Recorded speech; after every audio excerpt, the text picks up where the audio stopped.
Hi, this is వేద. ఈరోజు మనం హుడా లేఅవుట్లో ఎంఐజీలో ఉన్నామండి. ప్రాపర్టీ సేల్కి వచ్చింది.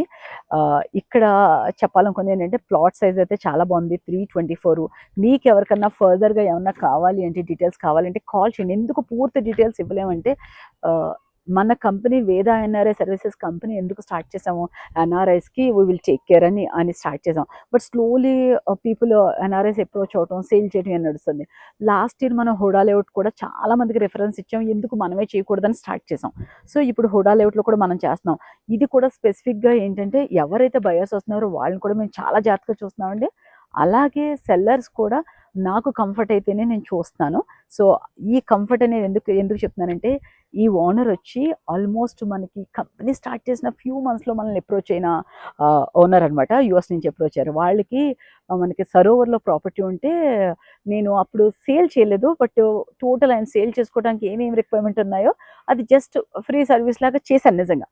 బట్ ఆయన మొత్తం అంతా సర్వీస్ అంతా అయిపోయాక ఆల్మోస్ట్ ఒక 10-15 డేస్ పోయాక వచ్చి నాకు ఒక చెక్ ఇచ్చారనమాట. సో ఐ డింట్ ఎక్స్పెక్ట్ ఆయన గురించి. సో నిజంగా ఆ రోజు నాకు అది చాలా, ఒక ₹1,00,00,000 వచ్చినంత ఆనందం. అది ఎందుకంటే వాళ్ళు రికగ్నైజ్ చేశారు మన సర్వీస్ని. అది మనీ కాదు అనేది నేను ఫ్రీగానే చేశాను నిజంగా. బట్ ఆయనంతా ఆయన పట్టుకొచ్చి ఒక చెక్ ఇచ్చారు. I was so happy. తర్వాత ఏమైంది, వసుంధరలో రావటం, టీవీలో రావటం అలా జరిగినప్పుడు యూజువల్లీ మనం ఎవరితో మాట్లాడితే హ్యాపీ అవుతాం అన్న దాంట్లో ఫ్యామిలీతో కానీ ఫ్రెండ్స్తో కానీ యూజువల్లీ అది హ్యాపీ. సెకండ్ హ్యాపీ అంటే కొంతమంది క్రీమ్ ఆఫ్ క్లయింట్స్ ఉన్నారు నిజంగా. ఆ క్లయింట్స్ ఏంటంటే మన గురించి కూడా ఎక్కువ ఆలోచించి మాట్లాడేవాళ్ళు అనమాట. వాళ్ళలో ఈయన ఒక ఆయన. బట్ ఏంటంటే నేను ఆయన కాంటాక్ట్ డీటెయిల్స్ అవన్నీ అప్పట్లో నేను ఏం సేవ్ చేయలేదనమాట. ఎప్పుడు అనుకునేదాన్ని, అయ్యో వసుంధరలో పడ్డప్పుడు ఫస్ట్ క్లయింట్స్, కొంతమంది క్లయింట్స్ చెప్పాలనుకున్న పర్సన్ ఆయన అనమాట.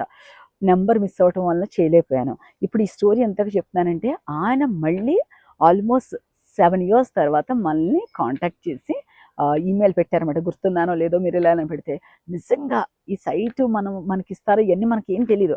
బట్ నా మెయిల్ వచ్చిన వెంటనే చాలా హ్యాపీ అయిపోయినా. ఏంటంటే అసలు ఆ పర్సన్కి మళ్ళీ కాంటాక్ట్ అవ్వడానికి నెంబర్ లేదని. బట్ ఏంటంటే ఆయన చెప్పారు, వేద గారు మీ వీడియోస్ చూస్తున్నాను అని వెంటనే నిజంగా మీరు నంబర్, చాలా చాలా హ్యాపీ అయిపోయాను. ఆయనకి ఇప్పుడు ఏంటంటే ఈ ప్రాపర్టీ సేల్ చేయాలనుకుంటున్నారు, ఆయన యూఎస్లో ఉంటారు. సో ఇది డీటెయిల్స్. మీరు కూడా ఎవరికైనా కావాలంటే అప్రోచ్ అవ్వండి. Thank you so much.